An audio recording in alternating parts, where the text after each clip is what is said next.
Ladies and gentlemen, the GTA 6 trailer 2 just dropped, and we have a lot to get into.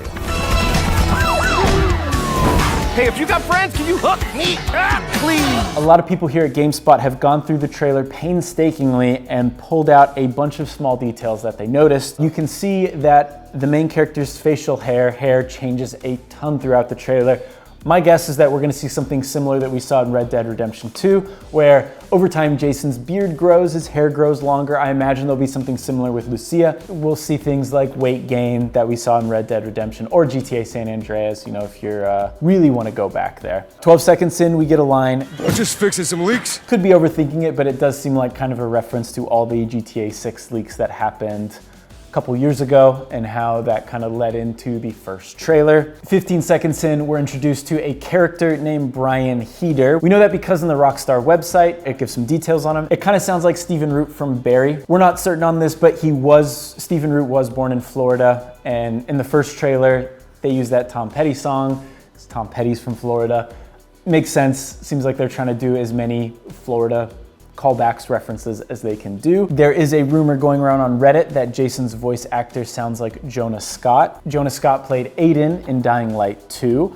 I kind of hear the similarity, but kind of seems like he's going for a different tone for this character. 22 seconds in, Brian Heder says, "Just go get me my chicks!" So what we learned from the website is that Brian Heder is a drug runner. Jason rents from him, although he doesn't pay rent because Jason seems to work for him. It sounds like Jason does a lot of low-level drug running operations for him. At one point in the trailer, you can see Jason's watch. It reads 11:08. I'd be curious to see if the watch itself actually matches time of day. You can see rear view mirror, you can see actual reflections there. Another small detail, I feel like a lot of games when you're driving cars, unless it's like a dedicated racing game, you don't get those reflections. You know what game does have them? Tell me. Deadly Premonition. Of course it does. You look in the mirrors. Of course it does. It's real time, baby. Who needs GTA 6 when Deadly Premonition is there?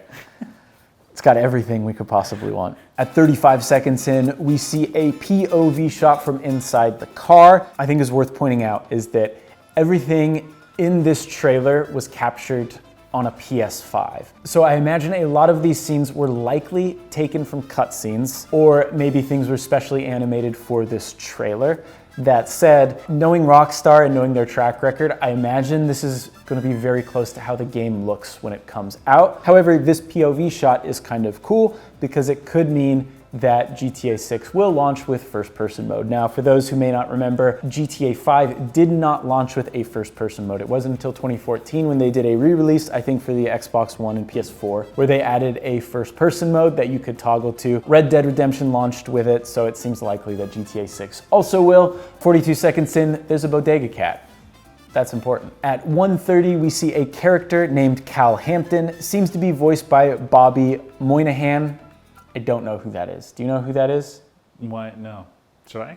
I don't know, but whoever wrote that said definitely seems to be voiced by Bobby Moynihan. And I'm not gonna look it up.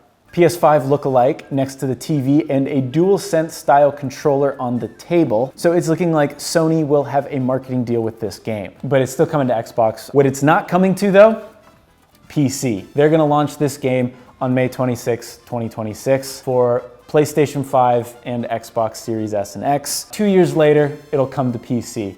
People are gonna buy both. I'm gonna buy both because I'm a sucker. 2 minutes and 43 seconds, we get the release date, May 26, 2026. May 26, 1934, the date Bonnie and Clyde's funeral. Inspirations, no doubt, to Jason and Lucia's story. I guess that is kind of cool. This is very clearly based on Bonnie and Clyde. I think they've said that multiple times, or if they haven't, it's very obvious. May 26, 2022, the date of actor Ray Liotta's untimely passing, who voiced Tommy in Vice City. There were a lot of details left out of the trailer that were found on the website, so we're gonna kind of go through some of that. Lucia is originally from Liberty City. She learned to fight at a very young age, while Jason, as I mentioned before, is a drug runner trying to make it big. The website also revealed some additional cast members. The Real Dimes, which consists of Bay Lux and Roxy, They are social media influencers, musicians. We kind of got this impression from the first trailer, but it seems like social media is going to play a big role in GTA 6. Draquan Priest, who I believe is also a musical artist. Booby Ike, who runs real estate, strip clubs, and a recording studio, so you can kind of see how these characters are tied together. Raul Batista, who is the professional, at least that's how he's billed on the website,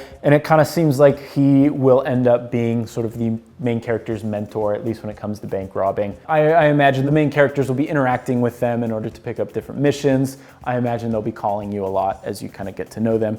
Nico, it's Roman. Let's go bowling. The website also highlighted a bunch of locations, and while we still don't have an official layout or official map of Leonida and the map that we'll be able to explore, it seems massive. So obviously we've got Vice City, seems much bigger than we saw in Grand Theft Auto Vice City way back in the day. The Leonida Keys, which seems like a sprawling ocean area where you can ride jet skis, boats. I imagine you can also go underwater too and explore the depths. I know that was a big thing in GTA 5. Grass Rivers, which looks like the swamp. Port Gellhorn, Ambrosia, and Mount Calaga National Park. Super curious to see how all this fits together. I'm sure you can take a look at the original map and kind of get an idea of where different things will be. I think the most striking thing about these different areas in the screenshots that they showed is just how diverse it seems. Mount Calaga National Park gives Red Dead Redemption vibes, you know, obviously mountains and nature, but then it seems like you've got the dense city,